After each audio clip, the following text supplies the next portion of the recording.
Lula sobre os 60 anos do golpe de 64. Não vou ficar me remoendo.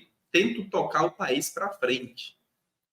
O presidente Luiz Inácio Lula da Silva afirmou que não quer ficar remoendo o passado e que está mais preocupado com os atos golpistas de 8 de janeiro do ano passado do que com o golpe de 64, que completa 60 anos em abril, completou, né? Vamos aqui para o vídeo, que é melhor do que ler o Estadão. E 23 do que com 64. Em nenhum momento da história desse país os militares estão sendo punidos como estão sendo punidos agora. Nenhum. Lembre algum momento em que general, e com 64, em nenhum momento da história desse país os militares estão sendo punidos como estão sendo punidos agora. Isso dentro dessa visão, né? Assim como o 15 de novembro, o 7 de setembro, né? A Revolução de 22, a Revolução de 24, a Revolução de 30, né? A participação na Segunda Guerra Mundial e todos os fatos que compõem, né? Vamos dizer, o delineamento da trajetória da nossa história. O 31 de março se coloca nesse diapasão. Se você tirar 60 anos de março de 64, você vai bater mais ou menos ali na revolta da vacina.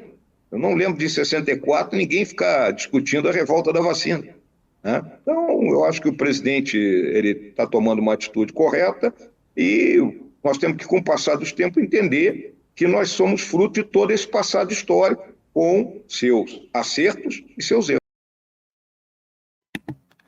Ok, deu para entender aí facílimo, né? Você já viu aí o resumo da ópera.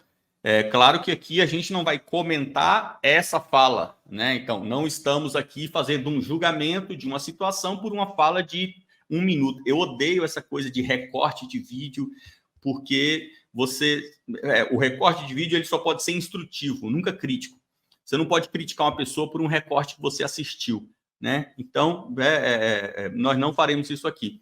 Esse recorte é apenas para ilustrar algo que nós vamos aqui abordar com muita calma. Então, peço a todos calma, né? Tenham calma, vocês que estão aqui me ouvindo. Por quê? Porque não serei sucinto. Vou fazer aqui uma volta no tempo para poder falar sobre o militarismo, para só então, depois de falar do militarismo e falar da história do Brasil, comentar o Lula e comentar o Mourão. Por que isso? Porque existe hoje um problema que eu vejo, que eu não vejo paralelo na história, que é o problema de como as pessoas se informam hoje. Então, hoje existe um problema que é, quando as pessoas querem saber algo, elas vão na Wikipedia. Quando elas querem saber algo, elas vão no TikTok, elas vão no Instagram, né? Ou no YouTube, enfim. Elas vão em uma rede para pegar nessa rede um resumo, né? Por que o governo militar foi de direita? Por que o governo militar foi de esquerda? Aí tem lá um vídeo assim, em 5 minutos, né? Linguagem clara, objetiva e com figuras, ilustrações, fluxogramas, cronogramas, tudo para você poder entender direitinho. Linha do tempo, enfim. E isso é péssimo. Isso é péssimo porque as pessoas acabam, ao invés de irem na fonte, pegar a matéria primeira, né, e a matéria do tempo, elas pegam sempre a matéria moderna resumida. E daí a gente tem um problema gravíssimo. Quando eu olho para a maioria dos conteúdos de rede social, eu vejo um problema grave que é, como a rede social, é natural da rede social, que ela não seja uma ferramenta de fins acadêmicos, uma ferramenta de fins, assim, profissionais, mas de fins de entretenimento. Então, é claro que na rede social você não tem um embasamento do que está sendo dito.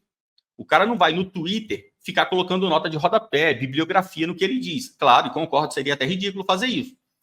Mas nós temos, então, que saber que aquele conteúdo que não é um conteúdo sério, embasado, estruturado, mas é um conteúdo de rede social, ele é, então, apenas um conteúdo com fins de ilustração, como se diz, fins de ilustração. Então, ainda que você fala, não, mas o canal do cara, ele tem uma câmera 4K, ele tem 10 pessoas na produção, ele tem 5 patrocinadores, como, por exemplo, pega o Flow. Eu vi lá no Flow uma entrevista de 2 horas do cara falando sobre economia. Tá, amigo, não tem problema. A câmera é 4K, o programa tem 1 milhão de inscritos, tem 5, 10 patrocinadores, mas e daí? O que ele falou é estruturado? É embasado? É embasado em quê, na opinião dele? Em literatura atual ou em literatura clássica? Então, em que está embasado? Então, aí a rede social, ela acaba transformando o quantitativo em estrutura. Poxa, você viu lá, o cara deu entrevista e teve 1 milhão de visualizações. E daí, uma visualização e 1 milhão de visualizações é a mesma coisa. Você não embasa o que você diz pela quantidade de visualizações.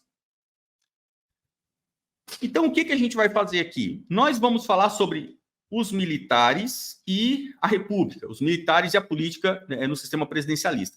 Mas eu não vou falar aqui a minha opinião, porque a minha opinião nada vale. Eu vou falar aqui o quê? Vou falar aqui a leitura com base em, principalmente, 3 obras, né? Coloquei aqui, essa primeira aqui de baixo, esse livrinho verde aqui de baixo, é o História do Brasil, do Rocha Pombo. Esse segundo livrinho aqui é o Formação Histórica do Brasil, do Pandiá. E esse que está aqui é o História do Brasil, do Pedro Calmon. Peguei só esses 3. Tinha mais material, até coloquei um aqui embaixo, mas não vou nem citar, que é uma obra do Rui Barbosa, nem vou citar. Então, vamos ficar só com esses 3. Mas eu estou dando aqui a referência para você, está aí o autor, está aí o título da obra, para se você quiser saber mais, quiser ler mais, vá até essas obras.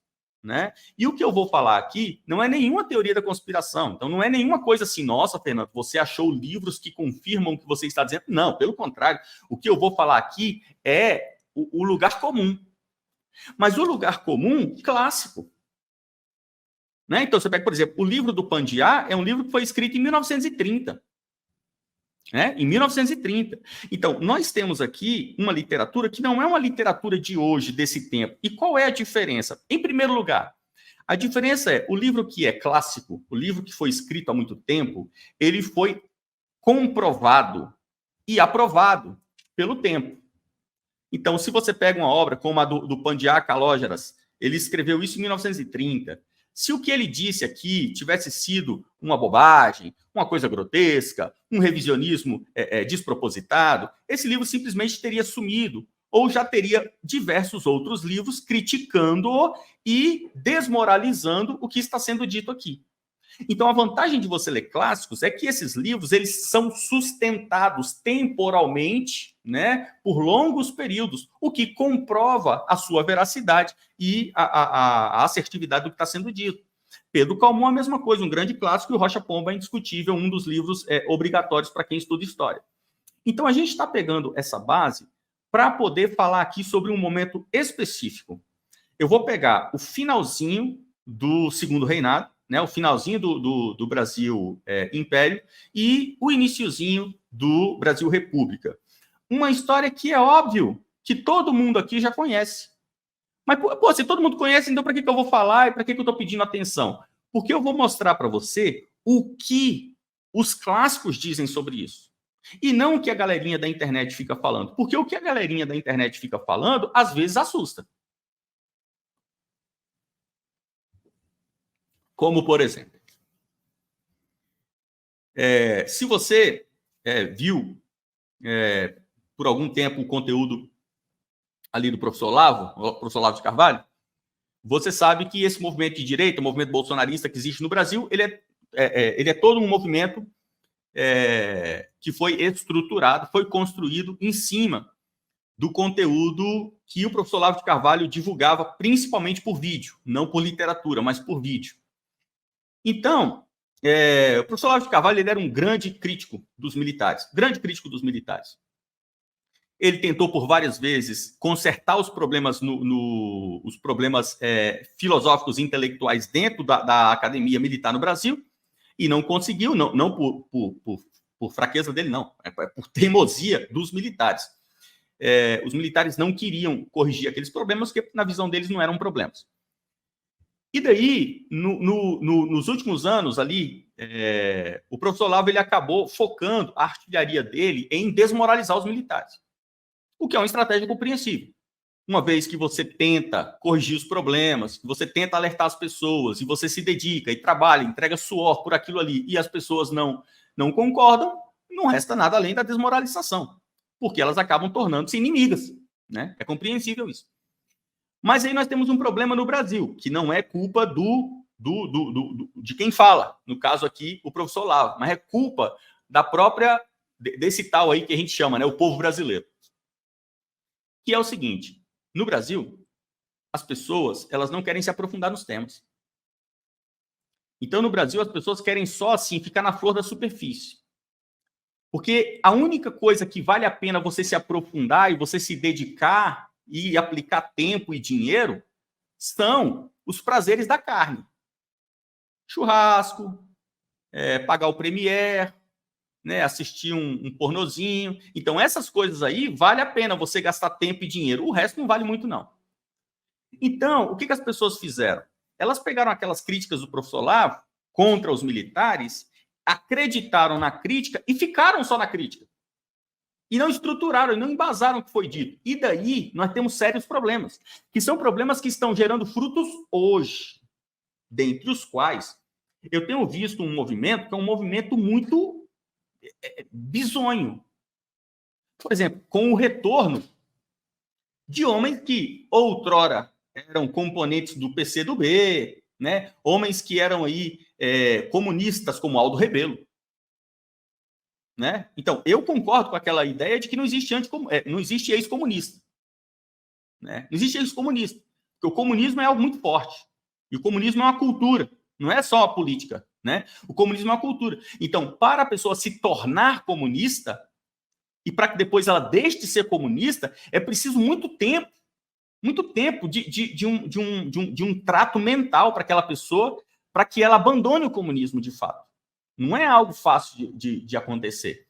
E nós temos hoje o Aldo Rebelo como um nacionalista de direita no Brasil. E eu tenho visto outra coisa também bizarra, que é uma transformação do que o professor Olavo dizia, que os militares brasileiros, eles são tudo burro, eles são tudo positivistas. E agora está tendo uma tentativa de construção de uma argumentação técnica, que é pseudotécnica, porque não tem técnica nela. Uma argumentação pseudocientífica para dizer que, na verdade, os militares eram comunistas. Os militares eram de esquerda.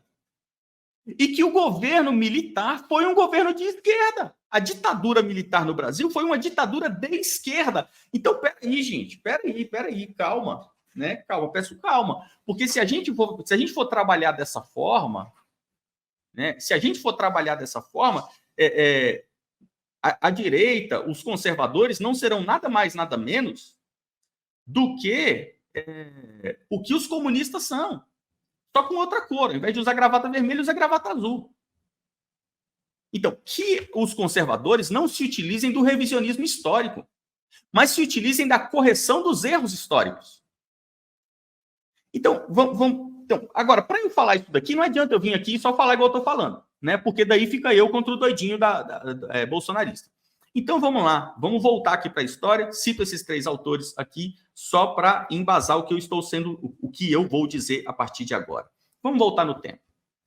Uma coisa que a gente precisa entender é que a política no fim do Império, vamos pegar aqui os 80 e os 90 do século XIX, 1880, 1890 do 19, finalzinho do Segundo Reinado, né? Então, qual era a pauta dominante ali no finalzinho do Segundo Reinado? Abolicionismo. Abolicionismo, não é? Só se falava nisso, em abolicionismo. Tinha outro tema também, mas esse tema não era discutido no Brasil, mas era um tema discutido no mundo inteiro, que era o tema do século. O que marcou o século XIX? Então, se você pegar assim, de 1801 até 1899, né? Vamos pegar aqui, pega o século XIX. O que marcou o século XIX? Qual foi o tema do século XIX? Né? A bola da vez do século XIX? foi república. Declaração de independência. Independência das colônias. Né? Proclamação de república. Então, você pega, por exemplo, se você olha para a história da América Latina no século XIX, você vai ver uma série de libertadores. Você vai ver a República Argentina declarando independência. Né? O primeiro país na América do Sul a declarar independência foi a Venezuela. Né? Então, vai vir Venezuela, vai vir depois a Argentina, o Chile. Então, você vai ter uma série de declarações de independência. Então, era o assunto do momento. Então, quando você fala de declaração de independência no século XIX, nunca é correto você falar assim, nossa, teve um evento na Argentina, né? E lá na Argentina os caras deram a louca e do nada sacaram, independência da Argentina. Não é assim que as coisas acontecem. Não é assim que as coisas acontecem. Né? Então, da mesma forma, o abolicionismo. Né? O abolicionismo foi um tema do século XIX. Então, o mundo estava passando por aquele processo. E os países todos irão, mais cedo, menos cedo, né? Mais cedo, mais tarde, os países vão passar pelo processo de abolição da escravidão. Então, na Rússia, em 1864, vai haver a libertação dos trabalhadores do campo. Né? O que seria aqui o nosso, né, como que a escravidão aqui no Brasil. Isso na Rússia vai acontecer em 1864. Então, no Brasil, a gente vai ter nos 80, nos anos 80, a gente vai ter esse processo de abolição da escravatura, como a gente chama aqui no Brasil.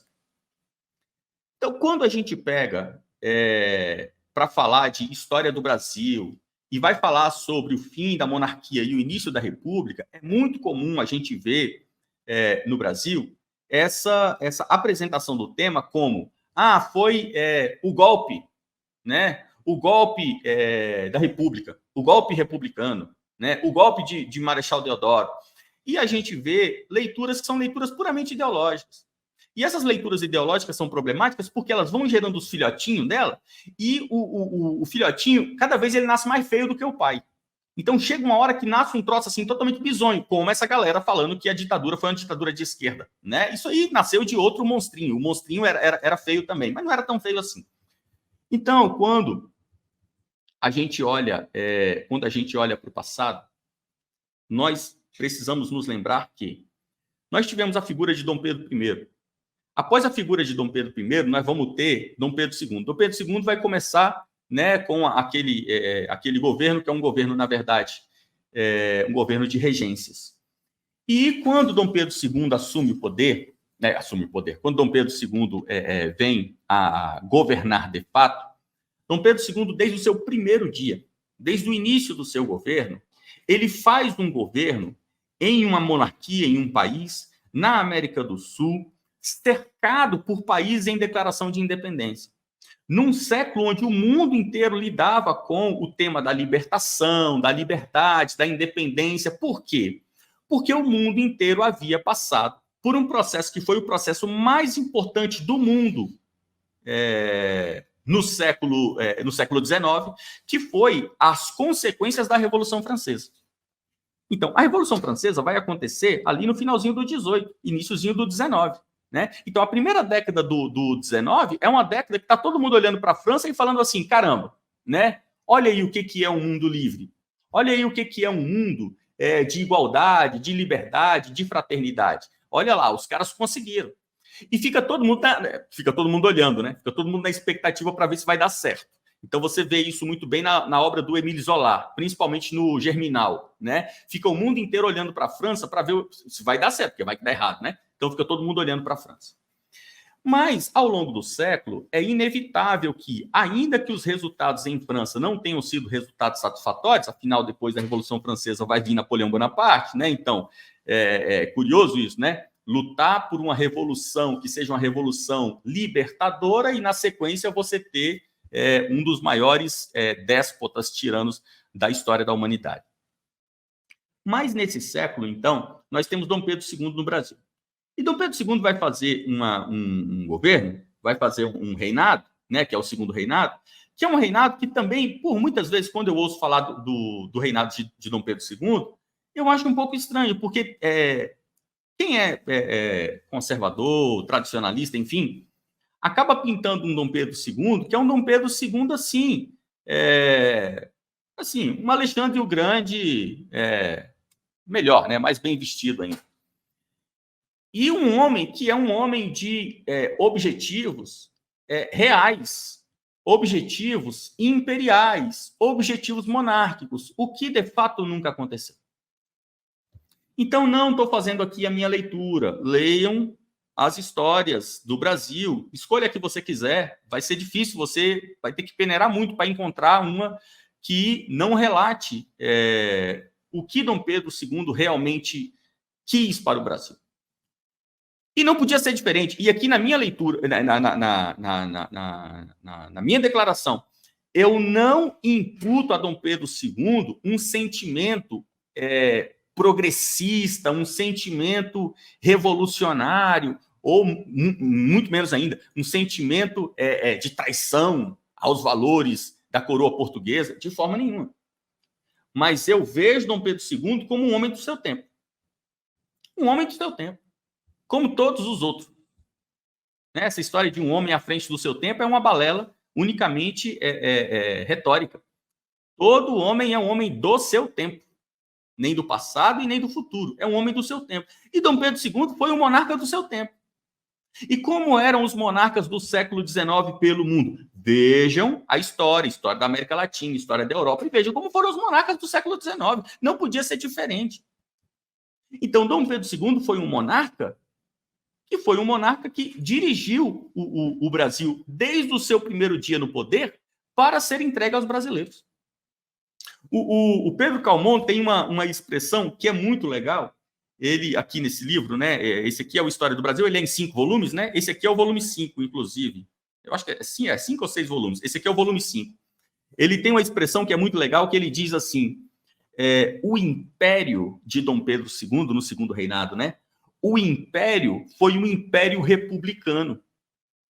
E quando houve a transição, a república era uma república imperial. Porque o império de Dom Pedro II, ele foi um império que não tinha um rei dominante, né, mandante, um homem que estava ali exercendo, né, o seu cetro, como o Napoleão do Dominique Hang, né, naquela tela maravilhosa. Não, o Dom Pedro II, ele nunca foi esse imperador, esse homem que impera, cuja vontade impera sobre os seus súditos. Nunca foi. Dom Pedro II foi um republicano desde o seu primeiro dia. Então, o Império Brasileiro foi um império republicano. Estou repetindo as palavras do Pedro Calmon. O Império Brasileiro foi um império republicano. E a República Brasileira foi imperial, porque os republicanos que chegaram ao poder exerceram o cetro que Dom Pedro II nunca exerceu. Então, quando você olha para a história do Brasil, você veja o seguinte: quem eram os agentes conservadores no Império? Estamos falando aqui primeiro só do século XIX, tá? Vamos pegar aqui só segundo reinado. Quem eram os conservadores no segundo reinado? Os conservadores eram, principalmente, os fazendeiros, tanto de produção de leite quanto de café, o clero e os católicos. Ou seja, o clero, né, a liderança da Igreja Católica no Brasil, e os católicos. Então, membros, né, fiéis católicos, não todos, obviamente, né? Então, os conservadores eram compostos por fazendeiros, clero e católicos. Esses eram os conservadores brasileiros. Por exemplo, você não encontraria no Brasil um movimento calvinista conservador, porque não faria nem sentido, né? Porque como o Brasil tinha uma fé declarada, que era a fé católica romana, os calvinistas no Brasil, eles precisavam de uma abertura para poder vir para o Brasil, né? Como vieram, a pedido, a chamado, a convite de Dom Pedro II. Então, eles não podiam ser conservadores. Porque o que significa a expressão, né? O que era ser conservador ali no século XIX? Então, ser conservador significa você querer manter, sustentar, conservar o regime vigente. Então, assim como em França, quando você lê, por exemplo, está aqui na mesa por pura coincidência, que é o Conde de Monte Cristo, do Alexandre Dumas, porque nós estamos lendo essa obra nas aulas de literatura da escola, aula, inclusive, que aconteceu ontem também, que é toda terça-feira. Então, a gente está estudando o Conde de Monte Cristo. E acontece ali exatamente a mesma coisa. Se você conhece a história do Conde de Monte Cristo, você vai se lembrar. O Conde de Monte Cristo trata da Europa no século XIX, principalmente ali na primeira metade do XIX, né? 1800, 1840. E nesse tempo, o que está acontecendo na Europa? Guerras napoleônicas. Então, quando você tem ali na Península Ibérica, na França principalmente, os conservadores, quem eram os conservadores? Os conservadores ali eram aqueles que queriam manter o regime vigente. Então, você tem, por exemplo, Napoleão está no poder, né? Napoleão está imperando. Então, Napoleão imperando, o que os conservadores queriam? Os conservadores queriam sustentar ali o império, né? Queriam sustentar a presença do imperador. Então, quando a gente está vendo no Brasil, na mesma época, tá? Vamos passar aqui para a segunda metade do 19. Quando a gente está vendo o segundo reinado no Brasil, quem eram os conservadores? Os conservadores eram os monarquistas. Os conservadores, eles estavam querendo sustentar, manter, preservar o regime monárquico no Brasil. E quem eram essas pessoas? O clero, os católicos e os fazendeiros. Por que eles eram conservadores? Por que eles eram monarquistas? Ora, porque o regime católico é um regime monárquico, né?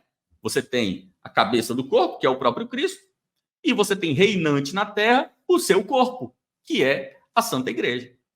Então, é óbvio, é próprio do catolicismo ser conservador, né? É próprio do catolicismo. O católico, o fiel, pelos mesmos motivos, né? Ele é fiel à Santa Igreja, sendo fiel à Santa Igreja, ele tem que ser conservador. E os fazendeiros? Os fazendeiros, eles eram conservadores no segundo reinado, por quê? Porque, defendendo o regime monárquico, eles defendiam o status quo, o qual preservava o sistema de sustentação do próprio modelo de café e leite, do próprio modelo da sustentação das fazendas no Brasil. As fazendas no Brasil, elas dependiam do trabalho escravo. Porque o modelo que foi desenvolvido no Brasil, aí você encontra, por exemplo, a formação histórica do Brasil do Sérgio Buarque de Holanda, né? Raízes do Brasil. Então, o modelo no qual foi construída a economia brasileira, que é uma economia de agro, esse modelo é um modelo que depende de exploração de trabalho. Você depende. Então, o que salvou o Brasil? O que vai salvar o Brasil lá na frente, muitas décadas depois, é a tecnologia do campo, né? Então, hoje no Brasil, você tem uma tecnologia muito forte, totalmente subsidiada. O agro brasileiro não precisa gastar dinheiro comprando equipamento, o governo compra para ele, pagar, perder de vista com dinheiro público e juros quase zero. Então, os fazendeiros, eles dependiam da monarquia. Por quê? Eles dependiam da sustentação do modelo de trabalho escravo. Se você tira o trabalho escravo, se você tira principalmente, né, o trabalho do negro africano no Brasil no segundo reinado, você acaba com as fazendas. O que vai acontecer? O que vai acontecer de fato? Mas, no segundo reinado, né, muita gente que nunca leu nada de história acha que o império no Brasil era tipo aqueles impérios medievais, né? Você tinha lá o rei sentado no trono, aí ele dava uma ordem, né? Aí o cara ia lá e executava o outro. Nunca teve isso no Brasil. Nunca, nunca. Como muito bem define o Pedro Calmon, o Brasil teve um império republicano. Por quê? No Brasil tinha eleição. Então, por exemplo, no Brasil você tinha as províncias, né? Província de São Vicente, né? Santa Catarina, Mato Grosso. E essas províncias tinham presidência, né? Vai chegar um momento que vai ter presidente e governador. Então você vai ter quem é que governa o Rio de Janeiro. Aí você vai ter um nome. Quem é que é o presidente da província do Rio de Janeiro? Você vai ter um nome. Então você vai ter eleições indiretas, vai chegar no momento que vamos ter eleições diretas, né? Vai ter o início da política municipal. Nós vamos ter processos eletivos no Brasil do segundo reinado. Tem vários livros que tratam sobre isso, já trouxe vários aqui, porque já fizemos várias aulas desse assunto aqui, já é um assunto repisado aqui nesse canal e muito mais ainda na escola. Você tem, por exemplo, o livro Eleições no Brasil, tem o Coronelismo, Inchada e Voto no Brasil, tem Teatro das Sombras, tem vários livros que a gente já trouxe aqui. Então, havia eleição no segundo reinado no Brasil. Ou seja, nós tínhamos o reinado e tínhamos política Sabe, política de bastidor, política de Câmara Municipal, de Câmara Legislativa, política de governadores, política com informações correndo pelo telégrafo, política sendo feita com folhetins, boletins, diários de notícia, política sendo feita nos palácios dos governos estaduais. Tudo isso ocorrendo no segundo reinado. E se tinha política, você tinha lados, porque nunca existe uma política de um lado só. E quais eram os lados brasileiros? Um a gente já viu, que eram os conservadores. Mas tinha outros lados também. Além dos conservadores, tinha no Brasil o lado que era o lado dos liberais. O lado dos liberais brasileiros vai surgir, literalmente, dos profissionais liberais. Então, na política do segundo reinado, a gente sabe que, obviamente, né, Dom Pedro II ele era um cara o quê? Liberal? Progressista? Republicano? Claro que não, ele era conservador. Por quê? Motivos óbvios, né? Ele era rei, ele tinha que ser conservador para conservar o próprio reinado. Então, ele tinha ali uma defesa política conservadora, né? Ele estava ali sempre, obviamente, mantendo-se no poder. Mas a gente já viu, já falamos aqui várias vezes, né? Ele teve sempre um império republicano. Isso também não é desconhecido de quem lê história, porque se você olha a história de papai, né? Dom Pedro I, em 1822, já havia começado um trabalho de Assembleia Constituinte no Brasil, para que 2 anos depois a gente já tivesse a primeira Constituição. Você imagina Dom Pedro I no início do século XIX, né, 1820, você imagina Dom Pedro I já trabalhando por uma Constituição, e uma Constituição democrática? Porque desde o início do século, como em França já havia sido alcançada a igualdade, a liberdade, a fraternidade, aqui no Brasil já se havia entendido, porque o mundo inteiro já havia entendido, que não havia mais espaço para monarquias. Absolutistas, então, de forma nenhuma. Então, o mundo inteiro se preparava para entregar o poder para os habitantes naturais do local.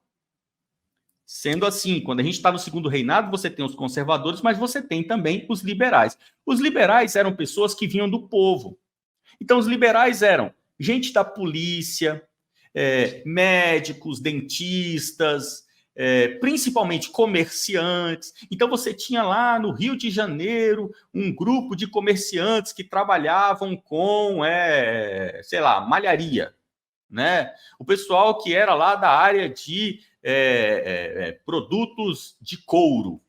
Então, esses caras do comércio, eles começaram a ter uma movimentação econômica, uma movimentação política, e eles começaram a ter representatividade política. Então, de repente, você começava a ver assim, um empresário da área têxtil participando da política palaciana. E a gente vai ver, então, o início de um movimento político liberal no Brasil. Além dos conservadores e além dos liberais, havia um outro grupo político, que era o grupo dos republicanos. O grupo dos republicanos, digamos assim, era o grupo mais moderno. Era o grupo que já estava vendo o modelo republicano, o modelo de um país república. E esse grupo, obviamente, queria que o Brasil fizesse a transição de um país de monarquia para um país de república. Né? Uma república democrática, uma república federalista, uma república, enfim, um modelo republicano. Então, havia outros grupos também, tá? Mas vamos ficar nesses 3 que eram os 3 maiores. O grupo conservador, o grupo liberal e o grupo republicano. Quando a gente vê as últimas décadas no Brasil, todo mundo conhece a história, sabe como é, Dom Pedro II vai acabar ficando muito doente, vai se ausentar da política brasileira, e se ausentando da política brasileira, naturalmente, vem aquela ascensão das pessoas que estavam vendo ali o espaço vazio, né, ficando na política brasileira. Então, a gente vai ter aqui conservadores lutando pelo poder, liberais lutando pelo poder, republicanos lutando pelo poder.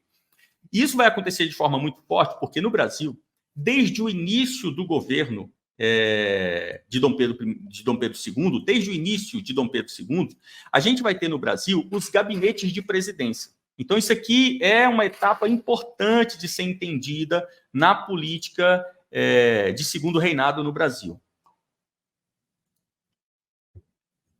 Como eram os gabinetes no segundo reinado? Os gabinetes no segundo reinado eram compostos por equipes, é como se fosse a esplanada dos ministérios. Você vai ter os ministros. Então você vai ter o ministro da Guerra, você vai ter o ministro de Fazenda, você vai ter o ministro da Marinha, vai ter o ministro de Saúde, você vai ter os ministros. Esses ministros são pessoas escolhidas pelo monarca, né, pelo imperador. Então, ele vai escolher o seu grupo. E aí, você vai ter, então, esses gabinetes. Por que se chamava de gabinete? Porque era um grupo fechado de pessoas que vinham para trabalhar ali trabalhar ali no Brasil, mas trabalhar não assim eternamente, né? Eles não eram imperadores, eles não haviam chegado para ficar. Então, era um grupo. Aí você fazia um gabinete, esse gabinete tinha um líder, e esse gabinete que estava junto com esse líder, ele ia trabalhar, ia fazer a política. Agora, é claro, nós estamos vivendo num reinado, né? Nós temos um monarca, nós temos um rei.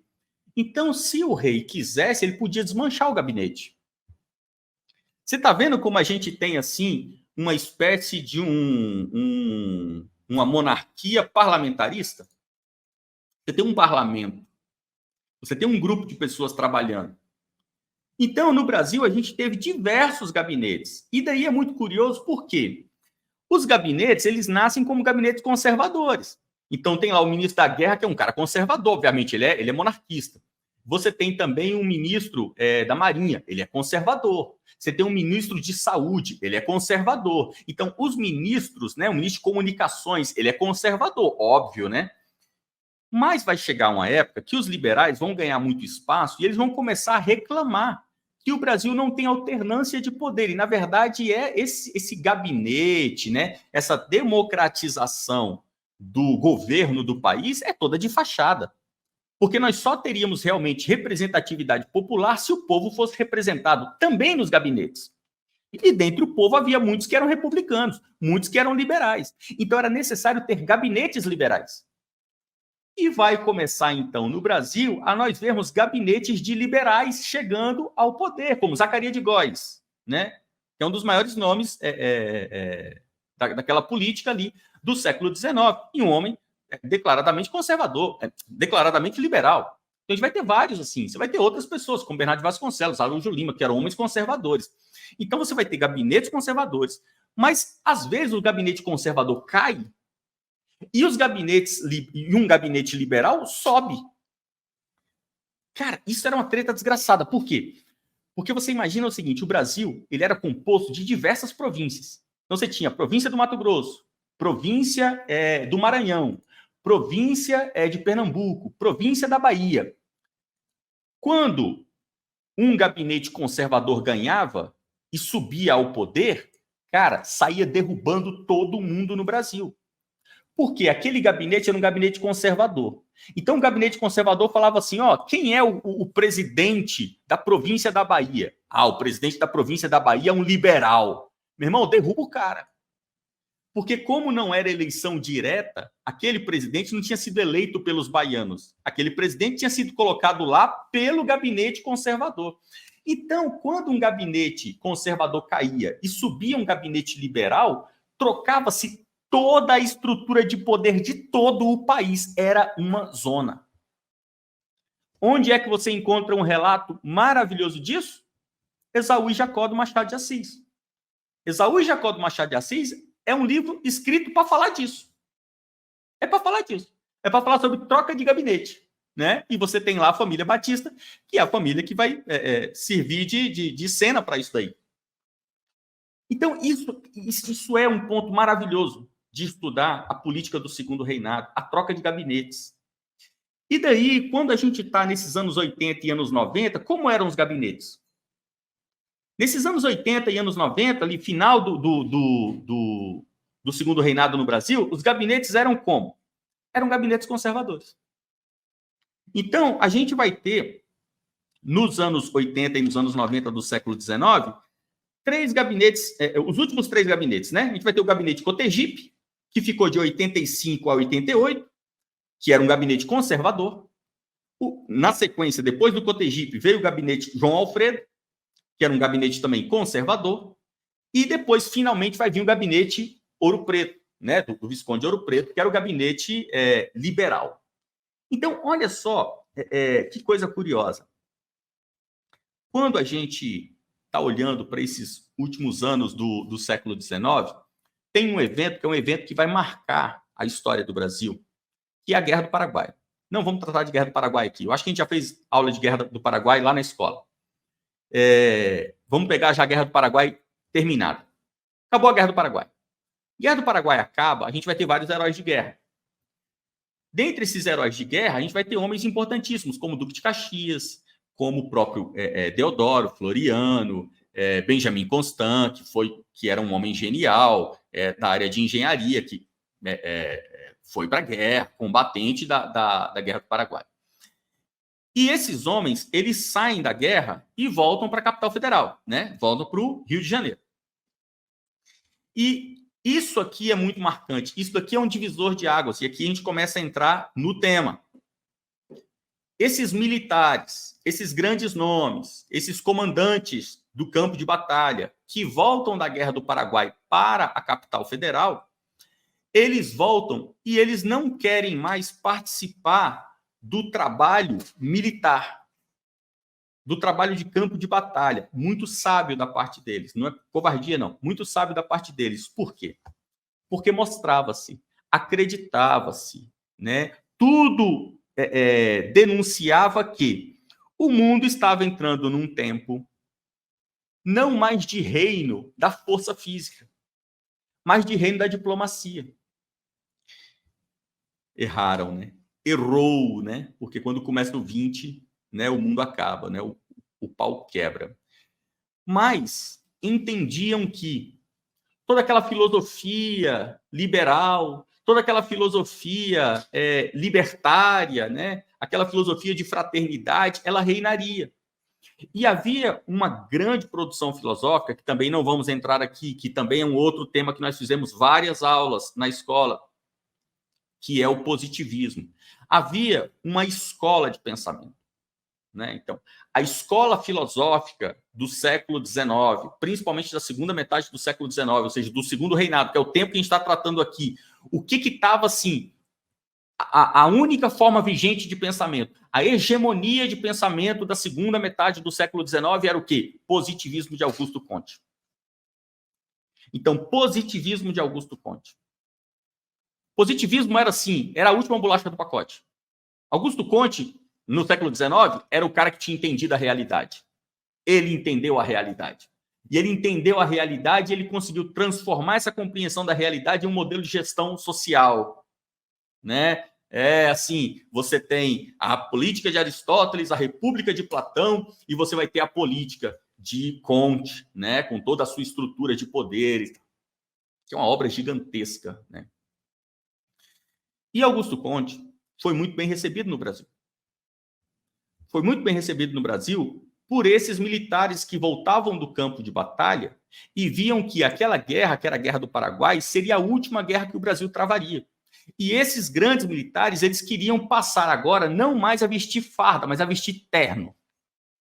Eles não queriam mais ficar fardados pelas ruas do Rio de Janeiro, de palácio em palácio. Eles queriam ir para o poder executivo, eles queriam ir trabalhar na política, eles queriam governar.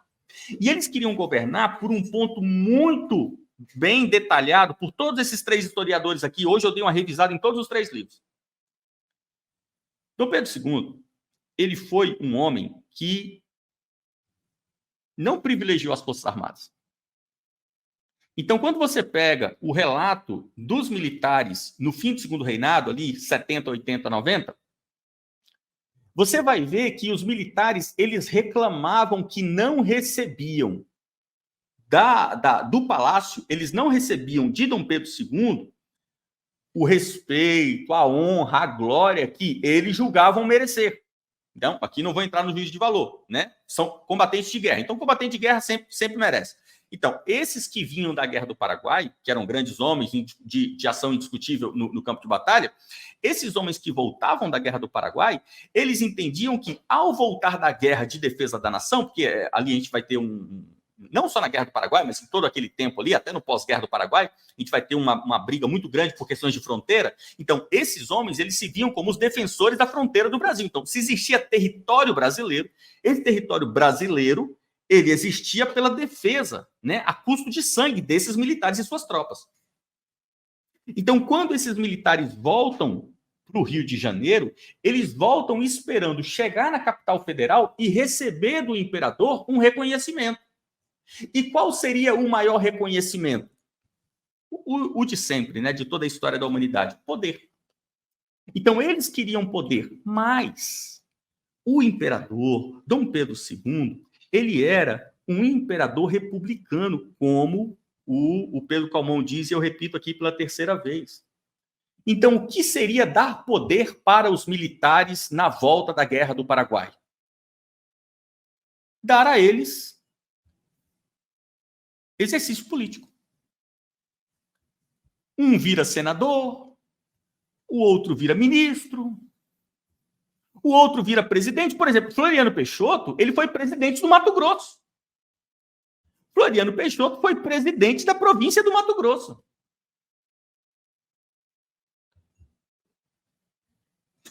A gente vai ter diversos outros militares que foram senadores. Então, esses militares vão começar a tirar a farda, vestir o terno e começar a exercer política. Vão começar a ser políticos. E daí a gente tem um ponto que é um ponto que... esse ponto todo brasileirinho tem que conhecer, que é a questão da saída da família imperial no Brasil. Vou resumir isso aqui, porque isso também já está chato, que todo mundo fala disso. Mas então vamos lá, vou ser bem breve aqui. Costuma-se falar que Marechal Deodoro, ele foi lá e expulsou Dom Pedro II do Brasil, o que definitivamente não é verdade, e é algo que você pode ler qualquer um, não apenas desses três, mas qualquer um livro clássico de história do Brasil, você vai ver que, na verdade, não foi assim. Eu tenho até autores comunistas no Brasil que fazem a leitura a mesma de autores conservadores, que é a leitura de que, na verdade, o que aconteceu era que, quando nós temos esses militares sendo totalmente ignorados na distribuição de poder, nós tínhamos no Brasil um clima que era um clima todo ele republicano. O Brasil, ele estava já com a discussão da abolição já avançada até após a própria abolição da escravatura no Brasil. Popularmente, falar sobre abolição de escravatura, fim da escravidão no Brasil, popularmente, isso já era fato na década de 70. Ou seja, em 75, vamos pegar, de 75 a 80, o povo inteiro já havia internamente, né, na mente de cada indivíduo brasileiro, ele já havia assimilado a abolição da escravidão. Isso é algo que você pode ver muito bem na obra de Aloysio Azevedo, até na obra do próprio Machado de Assis, você vê isso.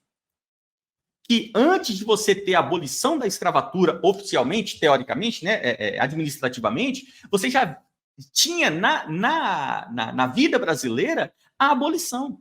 Então, quem é que sustentava a escravidão até o final da declaração de Princesa Isabel? Os fazendeiros. Mas nas cidades, nos centros urbanos, a escravidão já havia sido abolida na mente e no coração dos brasileiros. Então, o brasileiro, na década de 70 e na década de 80, ele já havia assimilado os valores republicanos, né? Esses valores democráticos. Então, ele já havia compreendido também que era necessário, para a boa gestão de poder, um sistema republicano. Agora, vamos lá, presta atenção. Para que você tenha um sistema republicano, não necessariamente você precisa ter a deposição do rei. Por exemplo, a gente vê que Dom Pedro I e Dom Pedro II foram, quarta vez, na linguagem de Pedro Calmon, imperadores republicanos. O povo amava Dom Pedro I, o povo amava Dom Pedro II, o povo idolatrava a Princesa Isabel.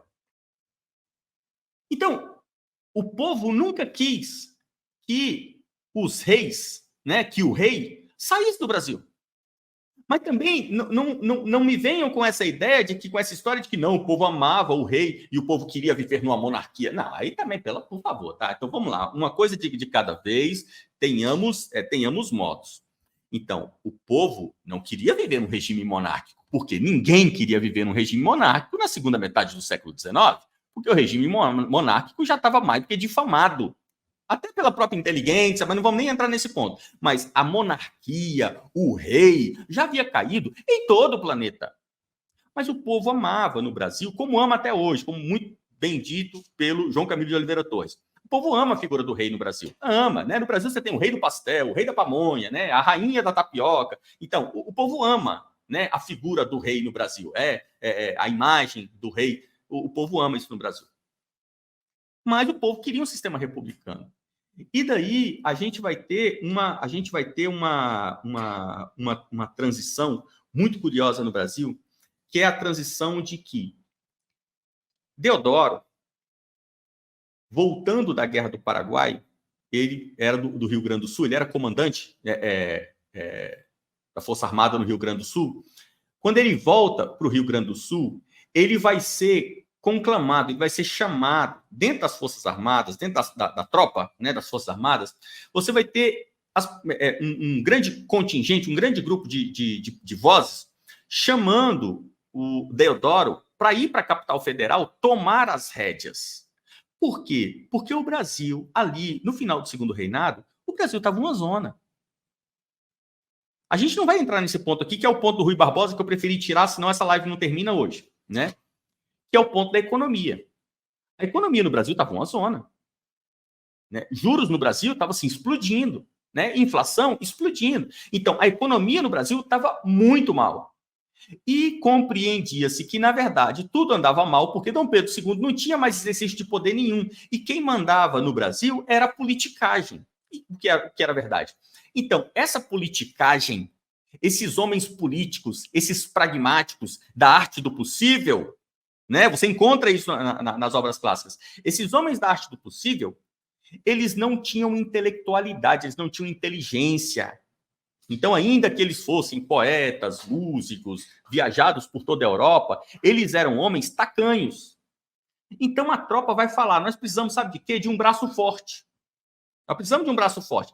E vão, então, chamar Marechal Deodoro para que ele vá para a capital federal e que ele vá assumir as rédeas da política brasileira. E aqui nós temos o episódio que todo mundo conhece, Marechal Deodoro vai até o quartel-general do Exército, e lá no quartel-general se reúne com os comandantes das Forças Armadas, e daí eles convocam o gabinete, né, para que o gabinete vá até lá, que é justamente o último gabinete, que é o gabinete do Visconde de Ouro Preto, e chama o gabinete todo para lá, para dentro do QG do Exército. O gabinete vai para lá e ele simplesmente dão voz de prisão para o gabinete está todo mundo preso. O que Deodoro fez ali? Aí ele deu o golpe, né? Ele derrubou a monarquia, instituiu a república. Não, amigo. Não foi isso que ele fez. Isso não está nos livros de história. Então nós não podemos fazer um revisionismo aqui. Não é isso que Deodoro fez. O que Deodoro queria era que aquele gabinete caísse, que o gabinete liberal, porque Deodoro era conservador. Aí fica essa assim, não, todo militar é melancia, militar é de esquerda, militar é comunista. Estão fazendo isso por quê? Porque levaram um pé na bunda dos generais que não apoiaram o golpe que o Bolsonaro queria dar, levaram um pé na bunda e agora estão querendo repetir aquilo que o professor Olavo fez, mas gente que nunca leu a Moreninha. Gente que nunca leu Dom Casmurro está querendo seguir as trilhas do professor Olavo. Não, as trilhas do professor Olavo não são essas, são outras bem diferentes. É estudar, é ler, é aprender idioma. Então essas pessoas estão querendo o quê? Após ficarem na porta do quartel, chamando os generais e não serem atendidas, agora elas querem queimá-los. Aqueles que ano passado seriam a salvação do Brasil, agora são demônios que precisam ser destruídos. Coisa de gente canalha. Então, o que Marechal Deodoro queria? Ele queria derrubar o gabinete. E ele queria que Dom Pedro II chamasse, né, subisse, como se dizia na época, subisse outro gabinete. Um gabinete não liberal como o gabinete Visconde de Ouro Preto, mas um gabinete que fosse um gabinete decente, um gabinete conservador. E daí a gente vai ter um episódio curiosíssimo. Tinha um cara que era também um ex-combatente da Guerra do Paraguai, que era o Benjamin Constant. Qual era o ponto do Benjamin Constant? Gente, desculpa, a gente já está há muito tempo aqui. Eu vou tentar não me aprofundar muito em questões paralelas, como essa daqui, que é uma questão paralela. Não vou me aprofundar. Resumindo, Benjamin Constant era um cara genial, era inteligentíssimo. E Benjamin Constant foi o único homem do Brasil, quem fala muito bem sobre isso é o Severino Sombra. Benjamin Constant foi o único homem no Brasil que leu a obra de Augusto Comte em francês. Benjamin Constant, ele pegou a obra de Augusto Comte completa e ele leu a obra de Augusto Comte em francês, né, o idioma original. E a obra de Augusto Comte são mais de 40 volumes. Então, Benjamin Constant, ele se tornou o patrono do positivismo no Brasil. O patrono do positivismo no Brasil. Ele era a maior autoridade em positivismo no Brasil. E o positivismo francês, né, de Augusto Comte, tinha no Brasil 2 representantes que vão, junto com Benjamin Constant, ver na transição do gabinete de Ouro Preto para o próximo, que ninguém sabia qual seria, viram aí a situação perfeita para fazer a transição do Brasil, de um Brasil de segundo reinado para um Brasil republicano. Então, ali nós teríamos um novo modelo republicano, não necessariamente com a expulsão do rei. Gente, ninguém passou pela cabeça, não houve um plano orquestrado por nenhum grupo de deposição de Dom Pedro II. Então, o que queriam fazer? Queriam que Dom Pedro II nomeasse um outro gabinete. Mas Benjamin Constant, e isso daí não é muito claro na história, Benjamin Constant canta a pedra para Deodoro, ali quando eles estão no QG, com todo o gabinete de Visconde Preto, dado voz de prisão, todo mundo preso, aquartelado ali, Benjamin Constant canta a pedra para Deodoro, que Dom Pedro II já deu o nome do próximo gabinete. E o nome do próximo gabinete era um cara que o Deodoro odiava, que era um liberal que também era seu opositor. Então, naquele momento ali, o que Deodoro faz? Ali ele faz o seguinte, olha, então, peraí, não vai ter outro gabinete. Vamos deixar as coisas suspensas até que tudo seja resolvido.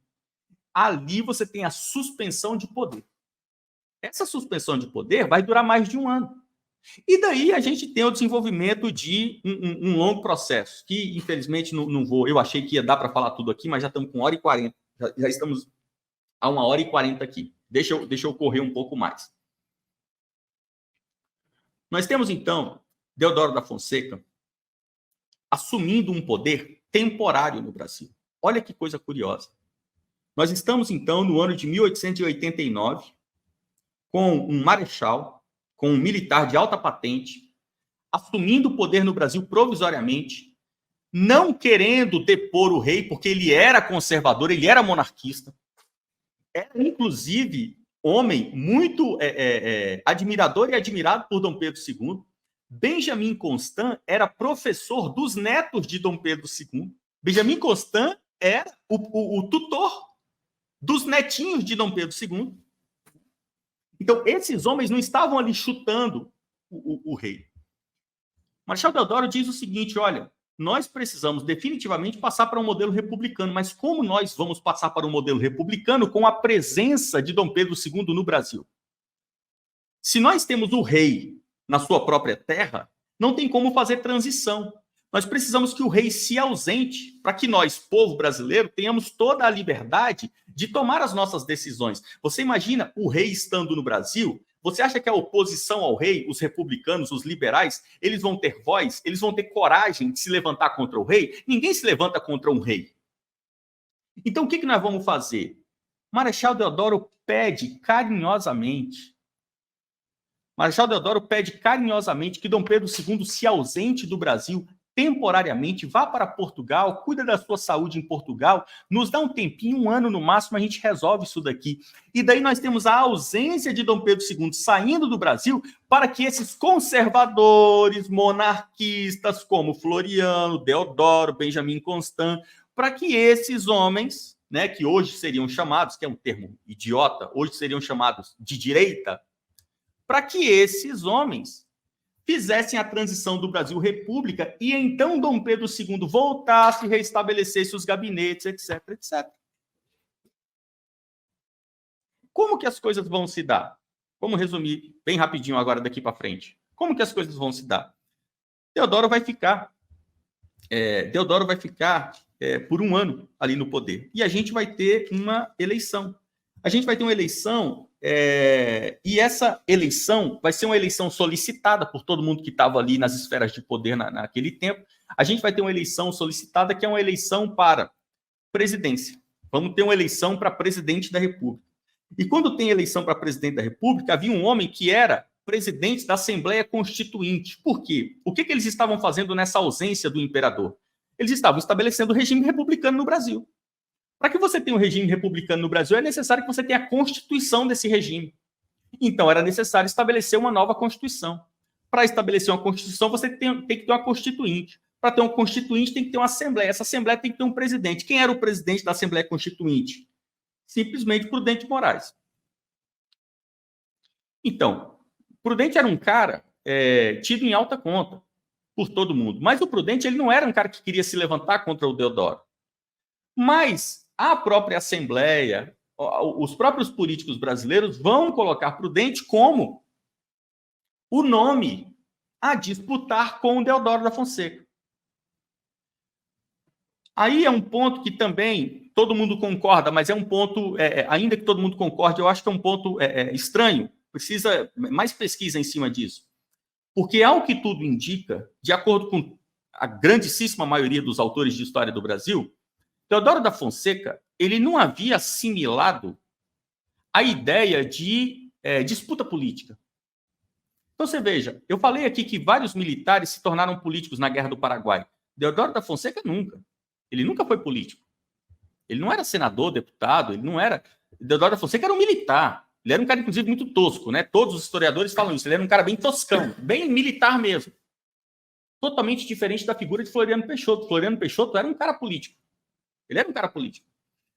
E Deodoro da Fonseca, quando vê o nome de Prudente indo para concorrer com ele a presidente, seria uma eleição indireta, obviamente, quando ele vê o nome do Prudente sendo alçado para disputar com ele, ele já não gosta. Tem a eleição vai ter 253 votos, e desses 253 votos, nós vamos ter, então, 120 votos dando a vitória a Deodoro da Fonseca e 97 votos em Prudente. O Deodoro vai ficar puto com essa história. O Deodoro vai ficar indignado com essa história, porque ele vai ver o seguinte: como que 97 pessoas votaram no Prudente? Vocês estão de sacanagem comigo? Todo mundo tinha que ter votado em mim. Então, ele vai ficar chateado com a oposição. E ele vai falar o seguinte: porra, como que a gente tira o rei do Brasil? Como que a gente manda o imperador para Portugal? O cara cruza o Atlântico para que a gente restabeleça a república. Eu venho depois da Guerra do Paraguai, assumo toda essa treta, peito todo mundo, assumo o poder, fico numa transição, a gente convoca uma Assembleia Constituinte, e a gente convoca uma Assembleia Constituinte, vocês ainda votam no outro cara, pô. Tem que ter votado em mim. Por que eu estou pagando o preço? Deodoro vai ficar puto com isso. E ficando puto com isso, nós vamos ter o episódio conhecidíssimo de Deodoro fechando as câmaras. Fecha ambas as câmaras. Ambas não, né? Fecha as câmaras em geral, né? A gente vai ter o fechamento das câmaras e Deodoro, então, vai se colocar ali realmente como o governante tirano, né? Que está ali, não. A gente está fazendo a transição, mas fazendo a transição, quem está mandando na transição sou eu. Como consequência disso, a gente vai ter um choque nacional terrível, né? Começa a haver, inclusive, focos de o que poderia se tornar uma guerra civil. Belém do Pará, insurgentes em Belém do Pará, insurgentes em Salvador, insurgentes no Rio Grande do Sul, que era um centro de poder liberal. Então, a gente vai ver insurgir no país diversas revoltas, até populares. E daí, Deodoro, vendo aquela situação, ele vai receber do seu ministro de guerra a seguinte instrução: olha, a única forma de você parar esse caos no Brasil é botando a tropa na rua e matando cidadão brasileiro. A gente não pode deixar o pessoal se levantar. E Deodoro, então, toma a decisão, que é a decisão de que, não, se eu tiver que colocar minha tropa contra o povo brasileiro, eu prefiro renunciar. E ele renuncia. E quando ele renuncia, quem assume o poder? O seu vice, Floriano Peixoto, ex-presidente do Mato Grosso. E daí nós temos definitivamente o ponto que nós queríamos chegar. Nós temos, então, definitivamente os militares assentando praça no poder executivo no Brasil. Isso nunca mais acabou. Agora, eu quero que fique aqui gravado no final aqui, né? Eu quero que fique registrado no final, porque agora a gente vai falar do Mourão. Eu quero que fique registrado aqui no final o seguinte: os militares no Brasil sempre estiveram no poder. Eles estavam no poder no primeiro reinado. Eles estavam no poder no segundo reinado. Eles estiveram no poder na transição para a República. Eles estiveram no poder em Marechal e em Floriano, tiveram no poder, e aqui eu posso pular, porque daqui para frente foi o tema da live anterior que a gente fez, quando eu falei militares no poder, que foi a live que a gente fez lá no mês passado, 40 dias atrás, a gente fez essa live aqui. Eu falei sobre esse intervalo do Brasil República, o papel dos militares no Brasil República. Os militares sempre estiveram no poder. Então, vamos agora vir aqui para o Lula hoje, porque é o tema da live, né? A relação de Lula com os militares. Gente, não caiam nesse papinho de rede social, porque o papinho de rede social é sempre o mesmo. O cara que é esquerdista, esse cara, ele demoniza os militares porque, os militares são torturadores lá de 64. E agora a galera da direita também demoniza os militares. Os militares se lascaram, né? Porque não ficaram com ninguém. Eles não são amados nem pela esquerda nem pela direita. Então, a galera da esquerda fala que os militares são torturadores. E agora a galera da direita diz que os militares são comunistas. Os militares são de esquerda. Os militares, eles não são nem comunistas, nem progressistas, liberais. Militar é militar. Militar gosta de poder. E o militar brasileiro, ele é um militar que ele não sabe, porque ele não estava vivo nessa época lá do Floriano, né? O militar brasileiro, ele não sabe o que é guerra. Ele não sabe o que é combate. O militar hoje, você acha que esses generais aí são generais de guerra? Você acha que o cara que é comandante hoje, capitão, o cara que é major, você acha que esse cara é um cara de guerra? Esse cara não é um cara de guerra, esse cara é político. Ele faz política até dentro do quartel. Ele é concursado, é político, lá tem as politicagens, aí tem o Rotary Club, tem a maçonaria. Esses caras, eles são seres da política. Ainda que não a política que a gente conhece, política de câmara política, mas eles são políticos dentro da Força Armada, porque a Força Armada brasileira é política. Então, esses homens, eles são homens que, como o general Heleno disse várias vezes o general Heleno já falou isso publicamente, em coletiva de imprensa, ele já falou isso dentro no depoimento dele, ele falou isso. Né? Ele disse, ao longo da carreira militar, você tem acesso a uma formação intelectual privilegiada. E você nunca precisa gastar R$1 do seu bolso para fazer um curso, para aprender um idioma, para fazer uma graduação. Você não gasta R$1 do seu bolso. Você faz tudo isso com dinheiro público, porque o Estado, como você é militar, o Estado paga para você se enriquecer intelectualmente. Então, nós que somos generais, nós somos pessoas com um grande saber acumulado ao longo da carreira militar.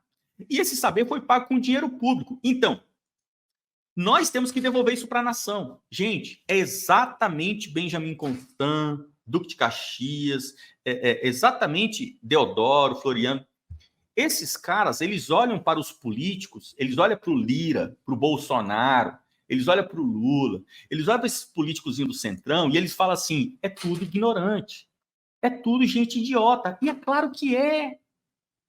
Você imagina um general aí de 3 estrelas, o cara fala português, inglês e espanhol. Aí ele vai lá no Congresso, aí tem o Tiririca, o Nicolas Ferreira, aí a Carol Detone, o pastor lá Aí ele olha para esses caras. Você imagina o quão grotesco é isso? Um militar de alta patente chegar no Congresso e ver um analfabeto, um cara que sai dali e vai para um bordel, pegar prostituta e fumar uma pedra. Você imagina como que um general olha para um cara desse? O que ele imagina? Gente, nós temos que convir. É ridículo. Então, quando os nossos militares olham para a nossa política, eles falam assim, cara, nós somos guiados por um bando de idiota, de mula. O que é verdade. Então, eles têm um desprezo pelo mundo político. Eles não são admiradores de políticos, eles têm desprezo pelos políticos. Mas nós vivemos num regime republicano. Então, o que eles podem fazer? Virar político.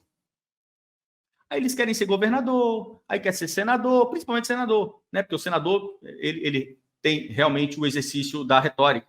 Então, eles querem ir para o Senado. E daí a gente tem aqui, então, o Lula. Ok, vamos lá para o vídeo do Lula. O Lula está aí falando que, poxa, né, tá chegando agora aí a data de 60 anos do golpe militar de 64. Então, o que a gente vai fazer? Bem, seria a lógica, né? O Lula é de esquerda, ele tem que sacanear os militares, né? Mas não. Então, o Lula pediu para que o pessoal da esquerda não faça manifestação, para que a esquerda não se revolte com os militares, fazendo protesto, ridicularizando os caras, fazendo meme, fazendo charge, enchendo o saco dos militares. Ou seja, o Lula está fazendo igualzinho o Bolsonaro, né? O Bolsonaro vai para Paulista e fala para o público, né? Ó, não levem cartaz, não façam cartaz, não critiquem a esquerda, nem o judiciário. O Lula faz a mesma coisa. Ó, pessoal, tá chegando aí a data de comemoração lá do golpe lá e tal. Não façam cartazes e nem memes, né? Não critiquem os militares. Por quê? Eles querem ficar na boa. E daí a gente tem algo muito complicado no Brasil. Algo muito complicado que é, ainda que a direita odeie os militares agora, né? E a esquerda também odeia os militares estão no poder. Sempre. Não é agora. Eles sempre estão no poder. Eles são muito mais poderosos intelectualmente do que essa massa ignóbil que está no Congresso. Eles têm as armas, ainda que sejam poucas no Brasil, estão todas nas mãos deles. E a gente viu a gente está vendo, né? Com toda essa história do 8 de janeiro, das reuniões do Bolsonaro, o Bolsonaro pós segundo turno das eleições, a gente está vendo o quanto o Bolsonaro dependia dos militares. O Bolsonaro implorando para os militares, literalmente, pelo amor de Deus, vocês não vão fazer nada. Quando esses caras vierem aí, vai todo mundo se... Ele disse isso naquela reunião. Ou seja, o Bolsonaro ele queria que a eleição fosse suspensa. O Bolsonaro queria... Ele disse isso claramente. Ele quer que a eleição seja suspensa e que não seja empossado o vencedor, que tinha sido o Lula. Isso já tinha sido após a eleição. Ele não queria que o Lula fosse empossado, porque aquela eleição teria sido eleição fraudada. Então ele queria que a eleição fosse suspensa. Por que ele não foi lá e suspendeu? Ele não é o chefe supremo das Forças Armadas? Por que ele não foi lá e decretou a tal da GLO que ele queria decretar? Porque ele não é o chefe supremo das Forças Armadas. O presidente da República não é o chefe supremo das Forças Armadas. O chefe supremo das Forças Armadas são os comandantes das 3 Forças Armadas. O chefe supremo no regime republicano é o comandante da Aeronáutica, é o comandante da Marinha e é o comandante do Exército. Qualquer coisa que o presidente queira fazer, precisa pedir para esses 3. Isso não é porque o Bolsonaro era um covardão. Isso é porque o Bolsonaro era um presidente da República, como o Lula também é. Então não se enganem. O Lula está na mão dos militares, como o Bolsonaro também esteve. E não poderia ser diferente. E aí a gente vê o Mourão, e eu termino aqui. A gente vê o Mourão. O que o Mourão falou? O Mourão bateu palma para o Lula. O Mourão está dizendo para o Lula que, olha, Lula, é isso aí mesmo. Né? É isso aí mesmo, Lula, tá certo, né? Tem que pacificar o país, apaziguar os ânimos. Então tá certo, né? A gente não pode ficar vivendo do passado, né? E não pode ficar falando do golpe de 64 para sempre. Bola para frente. E foi isso aí. É isso que eu queria dizer a respeito desses 2 vídeos.